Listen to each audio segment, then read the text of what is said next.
بسم الله الرحمن الرحيم. متابعين الأعزاء، السلام عليكم ورحمة الله وبركاته. اليوم جيناكم بوصفة جديدة، وهي وصفة كتير طيبة ولذيذة، وهي حلا الشموع. اللهم صل وسلم وبارك على سيدنا محمد. متابعين الأعزاء، أول خطوة عملناها جبنا كيك زي ما انتم شايفينه، فتفتناه كيك شوكولاتة. إما بتعمليه انت في البيت أو بتشتريه جاهز. أنا عملته جهزته مسبقا. بنجيبه بنحطه زي ما انتم شايفين هيك بقاع الصينية، بنفرده بهذا الشكل.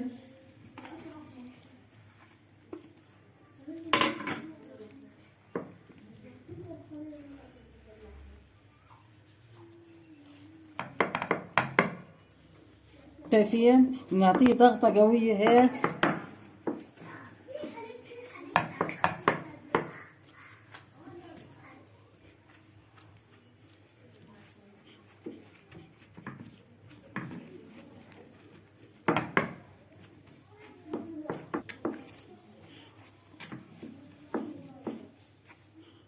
هيك احنا ضغطناها بهذا الشكل. بعد ما انضغطت بهذا الشكل ورتبناها زي ما انتم شايفين، بنجيب نص كاسة نسكافيه ونشربها للكيكة بهذا الشكل.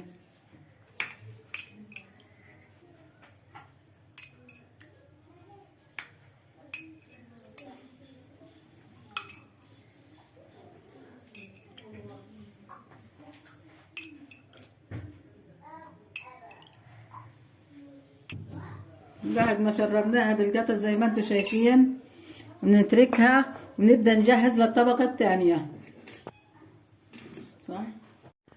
لتجهيز الطبقة الثانية نحتاج إلى 4 كاسات مية،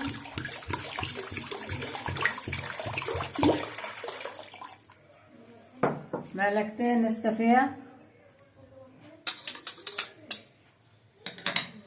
4 معالق حليب،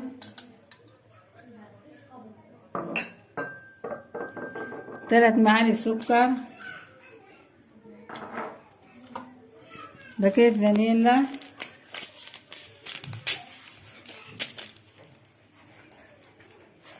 معاي باكيتين كريم كراميل،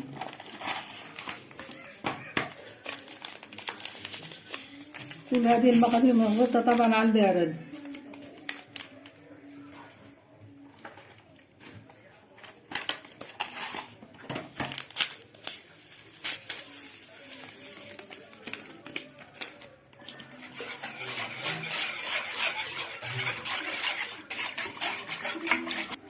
بعد ما دوبناهم على البارد نولع عليهم الغاز، نستمر في التحريك زي ما انتم شايفين لغاية ما يغلي الخليط. هاي الخليط غلي معنا هيك، بنطفى عنه وبنكمل معكم. تكملة الطبقة الثانية من الكيك عندنا باكيتين بسكوت زي ما شايفين، سادة، بسكوت سادة، أي بسكوت سادة ممكن تستخدموه. نحطهم في الخلاط زي ما انتم شايفين.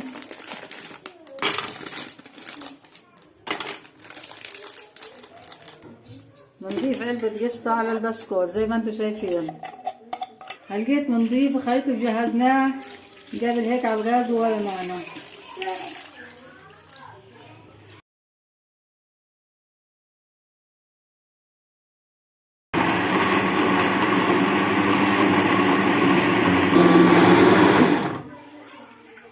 زي ما انتم شايفين خلطناه على الخلاط البسكوت وعلبة القشطة والخليط اللي غليناه على الغاز.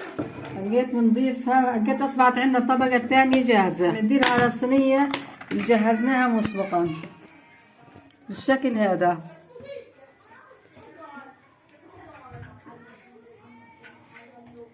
طبعا عندنا جاهزة متابعيني، نتركها تبرد وندخلها الثلاجة لغاية ما تجمد. كل ما كان اعطيتوها وقت بالثلاجة كل ما بتطلع النتيجة مظبوطة وافضل. رجعنا لكم متابعينا الاعزاء بعد ما طلعناها من الثلاجة بساعتين. بدنا نزينها بهذا الشكل، بنوضع معلقة هيك ونشوكة ونرش عليها كاكاو.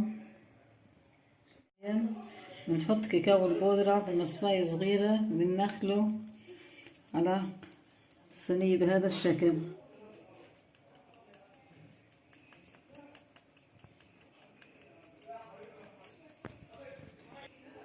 بعد ما رشيناها بالكاكاو البودرة بوسط المصفاية بنشيل هالقيت الشوكة والمعلقة. تصل بهذا الشكل، وصحة وعافية، وجربوها هتعجبكم كتير. ما تنسون من الاشتراك في قناتي.